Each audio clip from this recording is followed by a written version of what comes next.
Welcome. I'm Chris Chivvis, the director of the American Statecraft program here at the Carnegie Endowment. And today I'm really excited because we're kicking off a new Carnegie series on pivotal states, in which we're going to examine the big options for American statecraft on pivotal countries around the world. And I'm absolutely delighted to begin this discussion with Turkey, which is no question one of the pivotal states that the United States has been grappling with over the long history of the U.S.-Turkey relationship. Turkey is a key power in the Middle East, but also a member of NATO. It's situated in a geographically, strategically important location, and in the last couple of decades has grown a great deal economically, although over the course of the last few years has also experienced a fair amount of democratic backsliding. Turkey has also, and this is one of the reasons why we're excited to be doing this today, just had a much anticipated election in which the current president of Turkey, Recep Tayyip Erdogan, won 49% of the vote. He'll face the opposition contender, Kemal Kılıçdaroğlu, in a runoff in 10 days. So it's a perfect time to start thinking about how the election might impact the future of U.S.-Turkey relations. We want to know what role can and should Turkey play in U.S. foreign policy? What are America's interests in Turkey when it comes to Turkey? And how does Turkey fit into the broader global strategic competition that the United States is increasingly engaged in, not just with China, but also with Russia? I've got two fantastic experts with me here, truly fantastic experts, to talk about this. Aslı Aydıntaşbaş, who is one of the most respected journalists on Turkish politics and writes regularly for the Washington Post, and Jim Jeffrey, who was the U.S. ambassador to Turkey and is a former deputy U.S. national security advisor. I'm grateful to you both for doing this. Jim, maybe let me start with you and just ask you to run us through your thinking, big picture, about what America's core interests in Turkey are. You've seen it both from the ground in Turkey, in Ankara, as well as from the White House. So how do you view this? Sure. First of all, I will cite the Biden administration's October 2022 National Security Strategy. All presidents issue them. Most of them don't reflect reality as well as the Biden one does, which basically emphasizes in a dozen different ways we are in a great power global competition for the future shaping of the international order. It is that blunt, it is that stark. And therefore, our relations with Turkey or any other country have to be looked at through that prism. That's both American policy, and I think it's also the smart way to do it. Now, Turkey is interesting because it's in a very special category of countries. I would include Saudi Arabia and India that have three characteristics. One is they're really important. They reach the level of economic, military, diplomatic, and summoning authority in various ways, Saudi Arabia and the Muslim world more than Turkey and India, to be really critical. Secondly, all in all, they are dependent upon the United States to one or another degree for their security, and in various ways they contribute to their security. This distinguishes them from the big global South countries like Indonesia, South Africa, Brazil, etc. But the third thing is, like Brazil and South Africa, they're not totally locked into, if you will, Western, including East Asian, Western concepts of the global order and loyalty there too. They're outliers. They often go their own way, and they're transactional, and they balance their relations not just with us, but also with the countries that they recognize pose threats to them. We've just seen Saudi Arabia and Iran, its main threat. We see various cooperation between Turkey and Russia, although in areas it has been a very effective container of Russian expansion. And we see this with India as well, with both Russia and China. So this means that it's very, very important to get it right, because it's easy to get it wrong. The other thing, probably the fourth characteristic, is all have leaders whose democratic, or if you will, liberal credentials are highly suspect and can be easily set off. Modi, the Crown Prince of Saudi Arabia, and Erdogan. So it's in that context that I would place them. These are the most difficult diplomatic issues we have. Without countries like this, you don't have the defense of a global order against the peer challenges, but it's much more difficult dealing with them than, frankly, dealing with China and Russia, where you have a better idea of your right and left limits.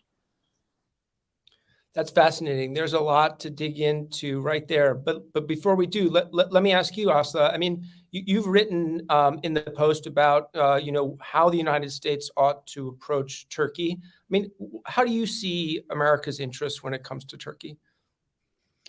So, Chris, I think Ambassador Jeffrey, has really laid this out quite well.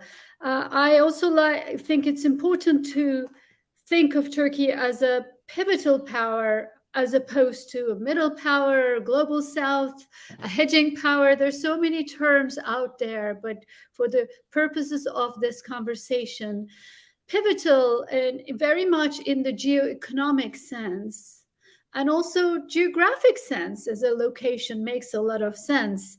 Turkey is a country that increasingly thinks of itself as a pole in itself, a country that has been questioning its post-World War II past as a loyal member of the Transatlantic Club, and thinking of ways of developing strategic autonomy, hedging at times, but still a critical NATO country, both because of location and because of heft. It's the second largest army, right there between Russia, squeezed between Russia, Iran, Middle East, and Europe, and also a country that has quite a big population base. And so all of these things have forced us to rethink Turkey at different points in the post-war order. I think I have to admit that I'm old enough to remember people discussing what would Turkish-U.S. relation be after the Saddam falls. I think I have also read that people worried about what would the Turkish-U.S. relationship be after the fall of Soviet Union.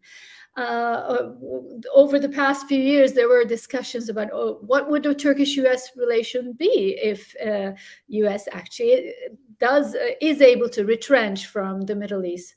And all of these things came back to sort of the same conclusion, in which this is a pivotal ally for many of the goals that start with stabilizing the region, and really at this point the goal maybe is more systemic rivalry and the sort of trying to think of creative ways as transatlantic partners think of de-risking, decoupling from their dependence on China and an energy dependence on Russia. I just don't see the equation without Turkey. Now, that doesn't mean everything has been smooth in this relationship. In fact, it's been anything but that. This has been over the past few years, in part as a reaction to Turkey's democratic deficit, democratic backsliding you've talked about.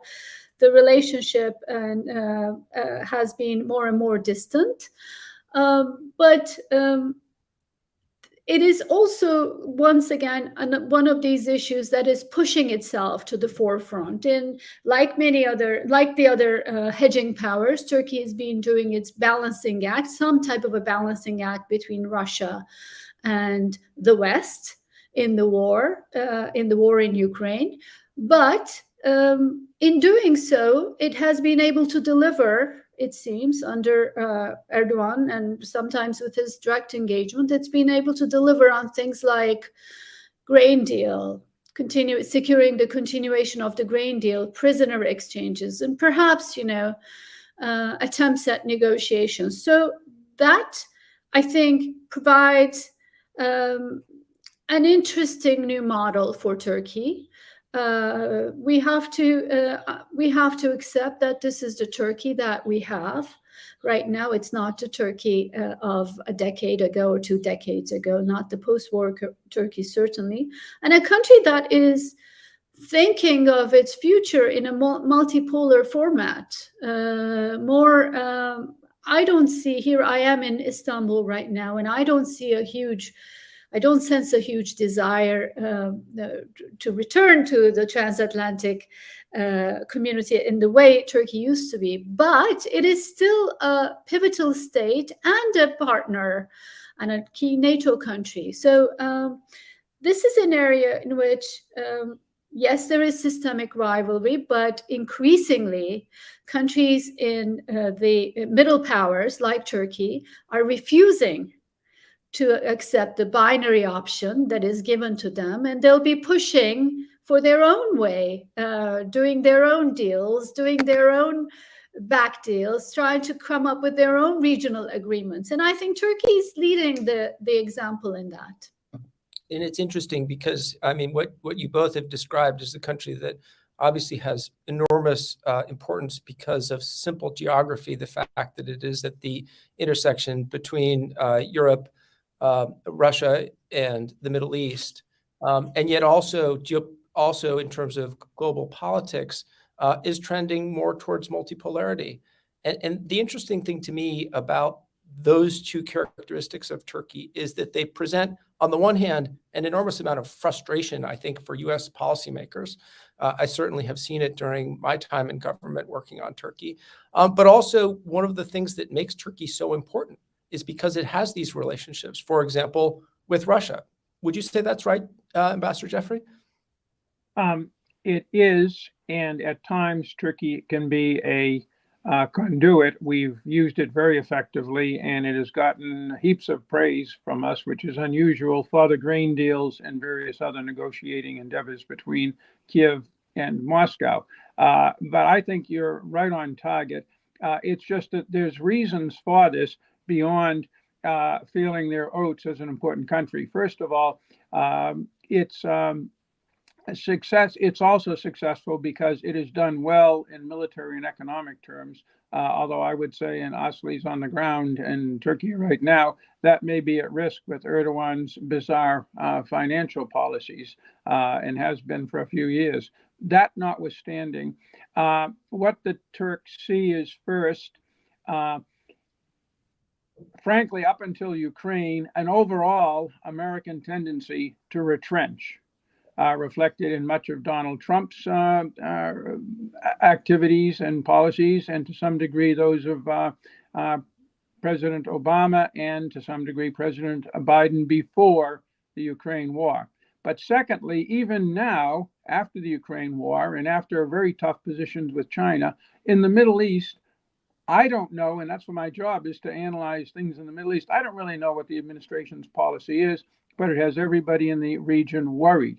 And that means you have to, as the French say, self-keeper, make various arrangements with your friends and your enemies and act independently. Thirdly, Turkey has a population that has deep roots in the West compared to my experiences in many Arab countries, but still is very suspicious and feels disdained by the West. And I have to say, from my time in Turkey, often for good reason. When Erdogan was at his best, which was in the first decade of this century, and was reaching out, be it the Annan Plan for Cyprus, President Gül to Yerevan, ceasefire with the PKK, better relations with Greece, supportive of NATO initiatives like missile defense against Iran, doing President Obama's bidding on trying to get a nuclear agreement with Iran in 2010. what I saw repeatedly was Brussels, the U.S. Congress, and at times the Biden and less so, but still, there were incidents, the Bush and Trump administrations, essentially slapping Turkey around and giving them reason to feel that they weren't considered important. So you've got this anti-Western sentiment in a population that also is oriented towards the West, and part of it is our doing. And that leaves open the chance that if we do things a bit differently, more thoughtfully, we might, on the margins, do better with Ankara.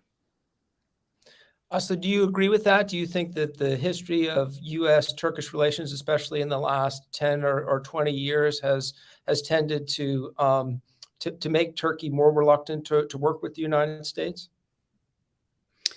Well, I think Syria has been a big issue. Sure.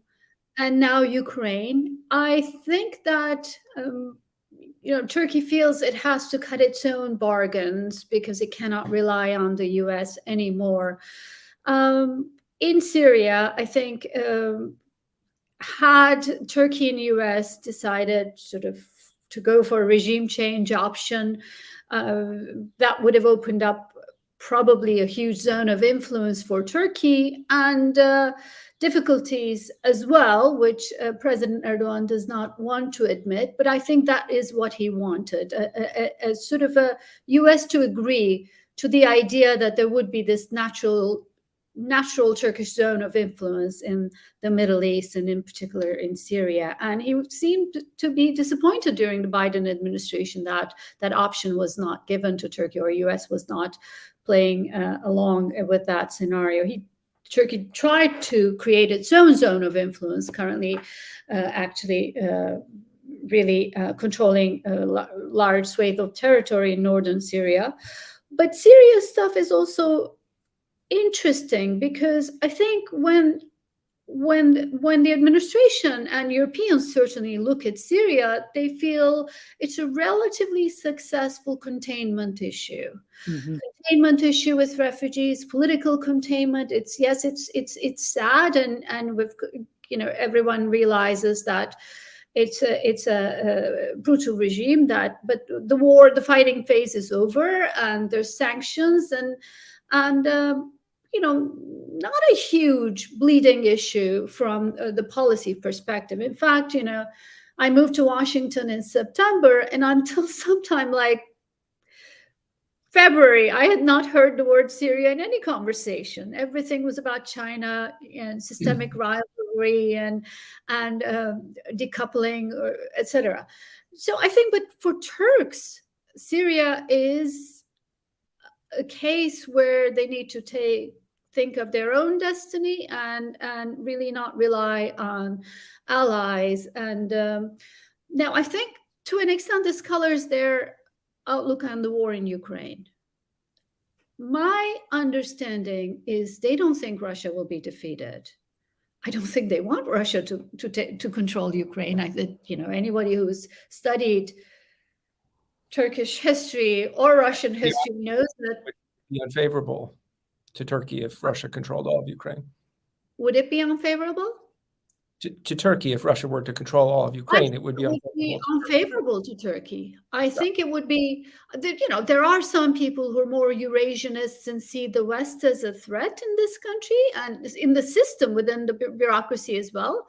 But I think that in the end, people understand, if they understand it's balance of power, and it would give Russia enormous influence over Turkey, which they already have. Russians do have built huge leverage. This was a byproduct of the last couple of years in which relations with the US was up and down, relations with Europe really not good at all. And Erdogan started relying on Russia more and more. Perhaps there were other reasons, the personal relationship with Putin that he seemed to like. The two men share a disdain for liberal world order and liberal values, full stop. And also Russia managed to capitalize on Turkey's sort of economic weaknesses, both in energy and in terms of investments. But this is not an alliance. It is this strange relationship, frenemy, that where with both sides doing a balancing act and managing a competition while they also fight in proxy wars, fight through proxies in Libya, in Caucasus, or in Syria. I think that Turkish statecraft, for lack of a better word, understands that Russia is essentially a competitor and a rival, but one they have to get along because their relations with the West are so bad. And we can talk why that is the case. You know, it's reality. I would just jump in and say that I agree with Aslı, and it was funny when I was doing the Syria count. Often my talking points and discussions with the Israelis were very similar to the Turks about their activities in Syria that were, on balance, inimical to Russia gaining a victory there. But on the other hand, they had to be very concerned about Russia's reaction and be very solicitous of Putin and maintain, be it Netanyahu, be it Erdogan, good relations with Putin, while they in the field were acting militarily against Putin's partners. The difference is the United States kind of got that with the Israelis, and among our problems with the Israelis, that very balanced position on Syria with Russia is basically understood. With Turkey, for many reasons that go to the core problems of the relationship, nobody wants to hear Turkey's side of the story, whereas Israel is able to convince us that it actually makes sense for now Netanyahu, again, but his predecessor as well, to be talking with Putin all the time. Yeah, it's interesting. There does tend to be almost like a double standard in our willingness to tolerate some countries' relationships with Russia. Although at this point, I think you can say that we are better, or at least the world is benefiting from Erdogan's relationship with Putin, because it's been fundamental, as you both noted, to ensuring the Black Sea grain initiatives, at least up to this point, functioning. Let me ask, I don't, I don't want to make this all about the elections, but obviously we are in the middle of a potentially very significant election for Turkey. And even though it looks at this point as though President Erdogan is likely to stay in power, it's possible that he won't. We don't know. We should never predict elections, even when they're only 10 days away. Let me ask you, Ambassador Jeffrey, say that Erdogan does win the election, and you were to sit down with him and try to prioritize what the U.S. ought to focus on in its relationship with Turkey. What would be your top priorities? What would you be saying to him you wanted to do with Turkey in the next couple of years from a U.S. perspective? The most important thing is maintain the 2019 ceasefire in northeast Syria between the U.S., Turkey, and informally, but importantly, the Syrian Democratic Forces of this PKK offshoot, the YPG, because that's the thing that can blow things up. Secondly, consult before acting, so that Washington at least is not surprised. Not everything these guys are going to do is going to please us, but if we know in advance, that's important. The third thing, which would be an aside, is, for God's sake, listen to your long-term professional advisors. They're actually highly competent. These are the people in the defense, intelligence, foreign affairs, and presidency offices who know us and who have a relatively good realpolitik view of the world. I hear all the time that he also listens to sort of gray zone people who give him bad advice, and that leads to bad things.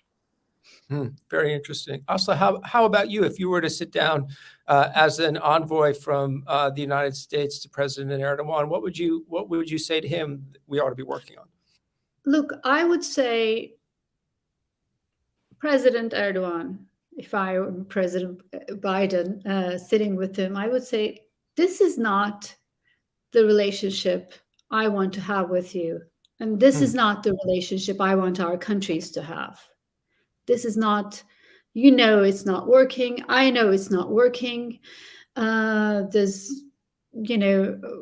are not cooperating on core issues in the region, but also globally.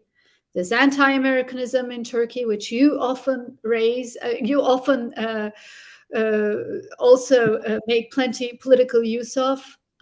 You accuse us of trying to overthrow you, which is not the case. We accuse you of trying to, help Putin win war, which is not the case. Let us go for a reset. Let us go for a reset, because the world is changing.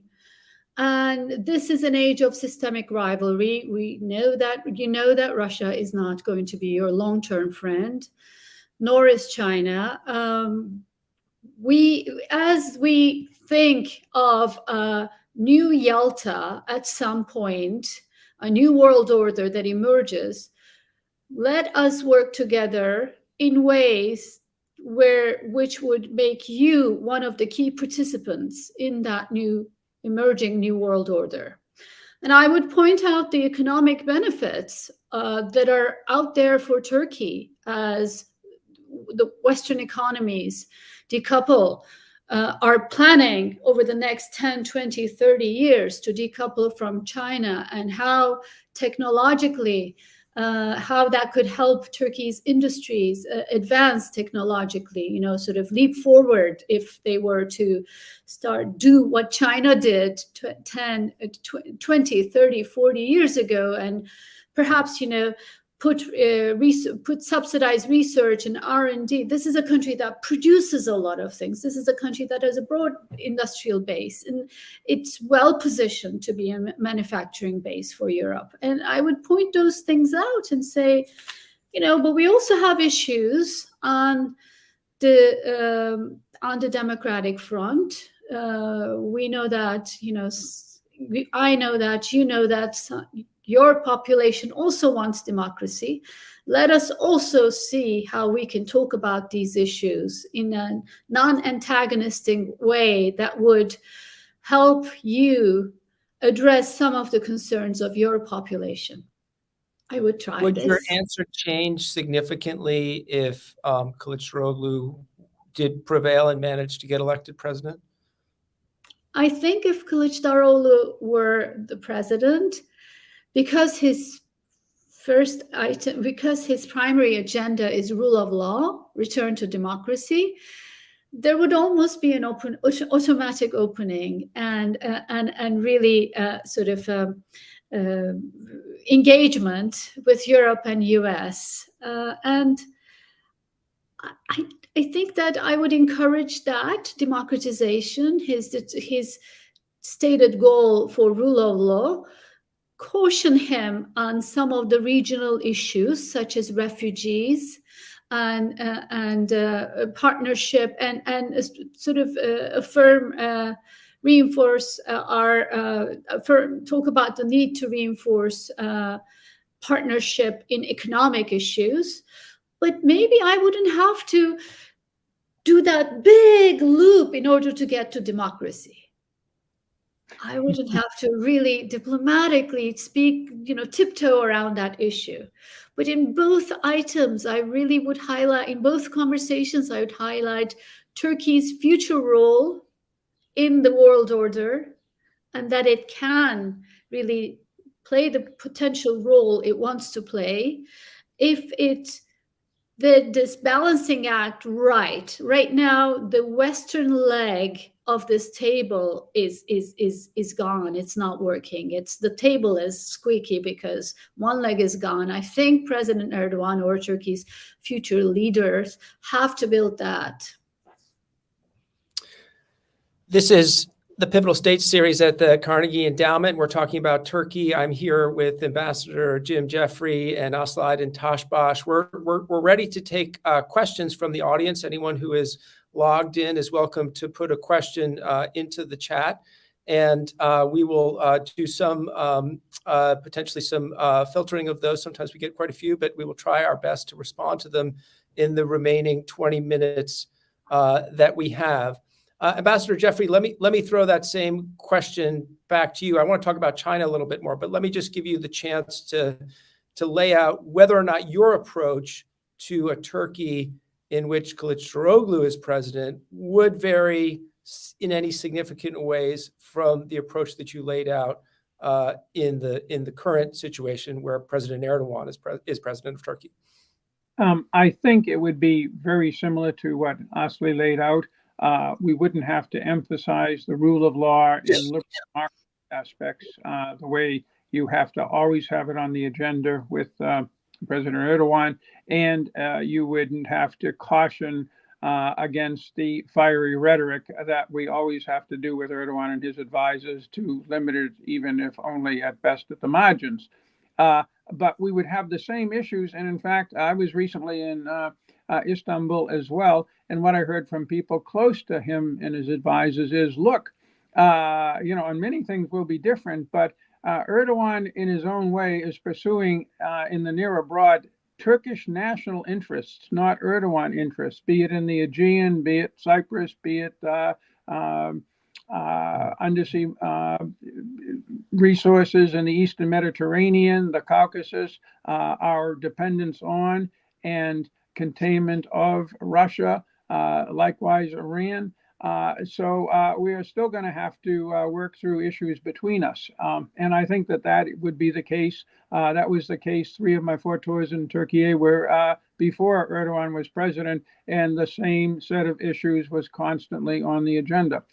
So it will take a lot of work because there are natural differences between how a regional partner sees its near abroad and how we see those near abroad issues and countries as part of a global American approach. There's no way that you can have those constantly fully aligned, but you usually can work out compromises, but you have to be ready to compromise. And that means that Turkey can't just insist, well, this is my near abroad, so go away, while also expecting our security support.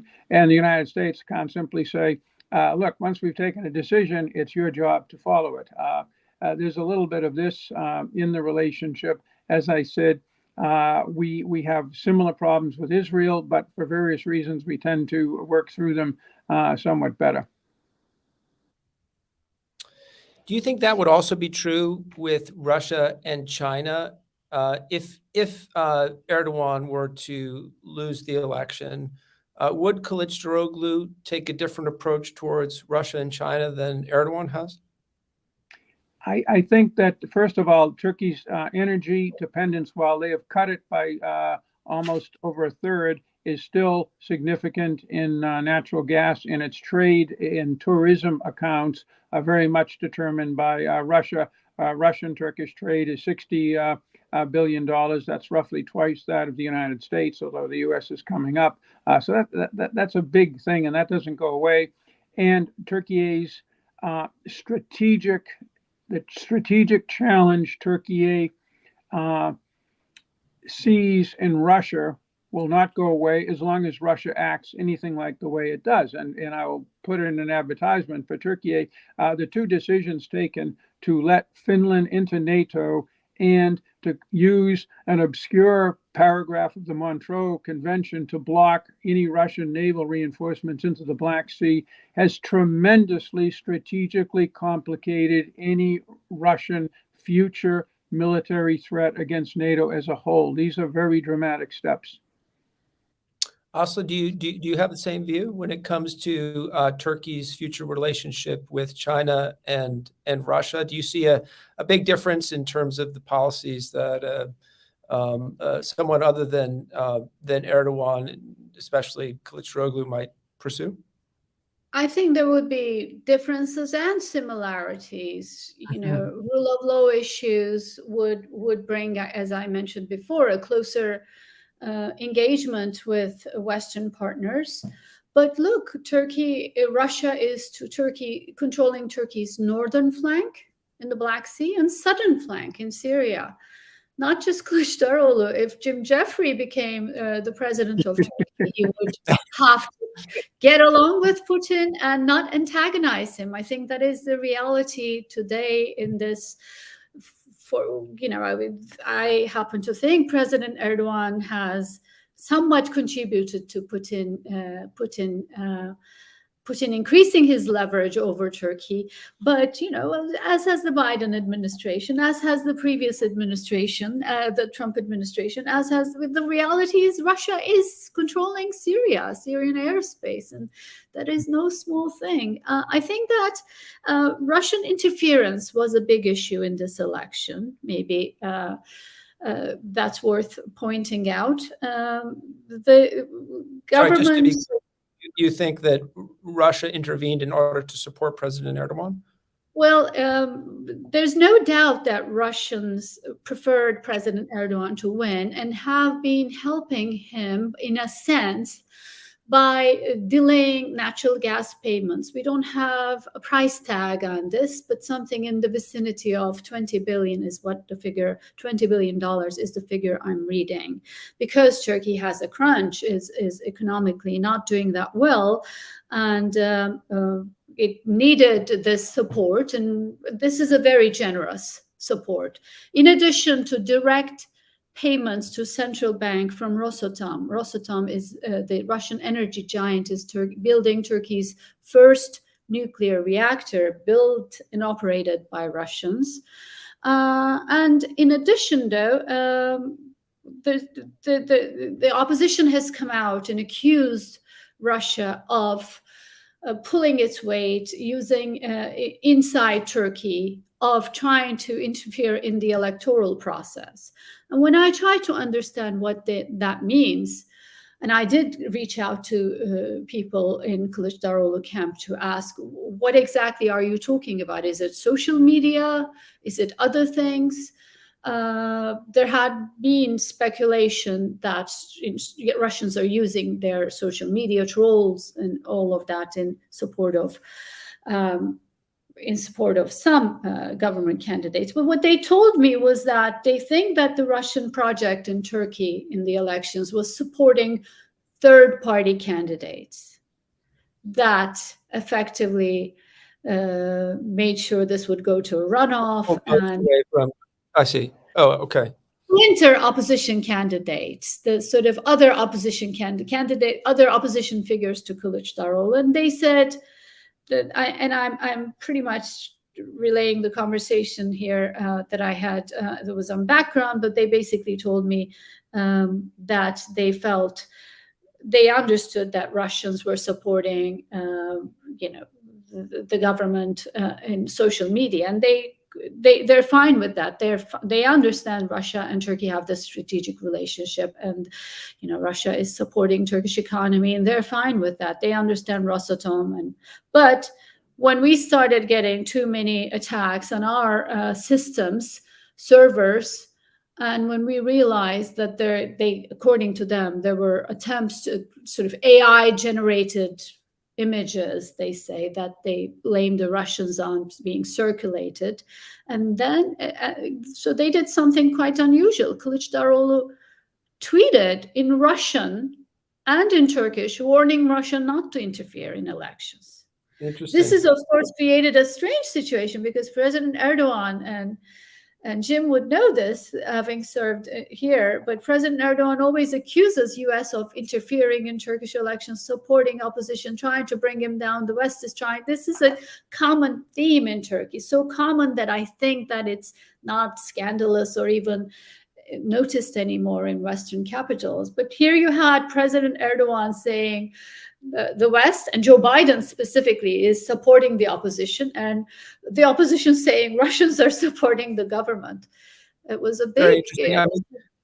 I think this gets to one of the questions that we have, a couple of questions that have come in here, and one of them actually has to do with the question of whether or not, having won this presidential election, Erdogan's approach to the United States, Russia, or China might change. Ambassador Jeffrey, do you think that, with this election under his belt, he might take a different tack? Could he become a an even more challenging partner?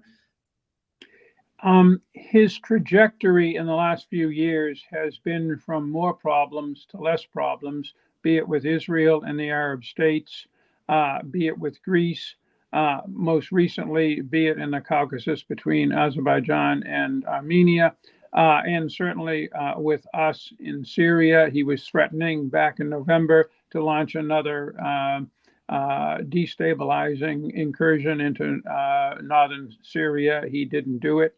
And he is pressing Washington for an F-16 sale. As we know, he gave the green light to Finland, and they're moving closer. So if he wants to, he could eventually take that step with Sweden as well, which the U.S. Congress has made a condition for weapon sales. So I think that in a rational world, we're going to see a slight improving of relations within the context of everything we've been talking about for the last 40 minutes. The problem is that leaders get erratic after too long in office, and he's been in office for a long time. As I said, he listens to people who he shouldn't listen to. Putin's bribe blackmail capabilities are not minor. And a lot depends on the normal anecdote to all of these problems, and we see them with other countries, is a strong president-to-president relationship, a personal relationship. And that's what is missing in this relationship. Despite some really caustic things Biden has said recently about Netanyahu and when he can expect a visit to the United States, those two do understand each other, and there is a channel of communication that's fairly robust. I don't see that channel of communication at the presidential level. At lower levels, it's pretty good, but the key one has to be with Erdogan, with him directly, and I think we have to do a lot of work there, as does he. Aslı, do you think that there's a potential for a change in Erdogan's approach to either the U.S., Russia, or China, simply as a consequence of having won another presidential election? I think Erdogan is the same Erdogan. Yeah. If there is to be change, that would come from the West, as in, are we going to have the same relationship, same approach to him? And that would determine whether or not there is to be a change. We've had nearly no president-to-president relationship. I mean, there were meetings on the sidelines of various big summits. But for example, is that something that will change? I do think that Erdogan will need the West in the next term, over the next few years, because he will not be able to manage the economy. He's created an economic mess, which is quite unmanageable without both support and sort of recognition by the West. So that, but what is going to be, the attitude in Washington, that I don't know. What's going to be the attitude in Europe, that I don't know. Is it still sort of holding him at arm's length, or is there going to be a new, more of a realist approach, pragmatic approach to Turkey, more transactional, but one that gives him that photo op that he wants? I think that will quite largely determine the outcome. I am also wondering if we need to think in creative ways about, sort of supporting the resilience of Turkish society and Turkey's Democrats who've come out despite really unfavorable conditions and voted and said they want change. The one way, obviously, that Western governments have thought of supporting Turkish democracy was keeping Erdogan at arm's length. But really, does that help if Erdogan wins another term and continues on the same trajectory in creating an even more illiberal atmosphere? Or maybe is engagement with Turkey something that helps the conditions domestically and really supports the resilience in society in So it account. sounds like your advice would be to, on the one hand, upgrade the relationship with President Erdogan personally, and potentially also encourage our European allies to do the same, while at the same time doing more to support Turkish civil society. Is that correct? Exactly. I think you cannot do the second without the first. That's Mhm. my conclusion after seeing the last 5 years. Ambassador Jeffrey, you're nodding. You agree with that as a potential very alternative, much. or at least change of course from where we are? Yeah, my own experience with President Erdogan is getting thrown out of his office once because he didn't like the things I said about his illiberal policies. And a month later, negotiating a NATO-Iranian ballistic missile defense deal one-on-one with him. Again, you won't get him to stop doing things like lashing out, throwing you out of meetings, having his people call you and telling you to shut up. But you also, if you try to work with him in a very transactional basis on why is this good, not for the United States, but why is this good for Türkiye, you can maintain a functional, not a friendly, not a happy, but a functional, it's kind of like a marriage, a functional relationship that serves both sides. But it requires effort, beginning with the two top leaders have to be invested in it, and they have to have staffs. And this would sound obvious, but it isn't, including now in both capitals, staffs who are going to go the extra mile to keep the relationship afloat. Fascinating. Let me go to another question here we have from our audience. It's about Nagorno-Karabakh and whether or not Turkey's and the US's relationships with the two main parties to the conflict, Armenia and Azerbaijan, are likely to change as we look ahead. Aslı, would you like to take that? I worry about the situation in Nagorno-Karabakh and also about a possibility of a flare-up in the conflict between Armenia and Azerbaijan. I think the Biden administration has been working on this issue, has gotten leaders and foreign ministers and is working on a peace deal between the two countries. But Turkey is the missing ingredient, I think. Turkish-Armenian normalization would go a long way in both creating stability and an economic, an interesting economic unit in that entire South Caucasus area. The Turkish-Armenian normalization is not moving forward, in part because Azerbaijan is sort of holding that, but I think we need to encourage Turkey and President Erdogan to take those steps with Pashinyan and normalize relations with Armenia. And really, that is something that it should be thought in parallel with the Armenia-Azerbaijan peace process. It's the only way to bring the region back into more of a Euro-Atlantic format and also really ward off these bad clouds out there. You can be certain that Putin is watching this space. I don't think he wants an Azeri-Armenian deal, and I don't think he wants Pashinyan there. The Armenian leader has come to power in 2018, I believe, through street demonstrations. He does want to take the country. He does want to have closer relations with the West, with Europe. We know that he has problems within CSTO. So this is a window of opportunity, and it won't be open forever. We have to be very careful in supporting this process. If US itself develops too close a relationship with Pashinyan, it's like putting a target on his back.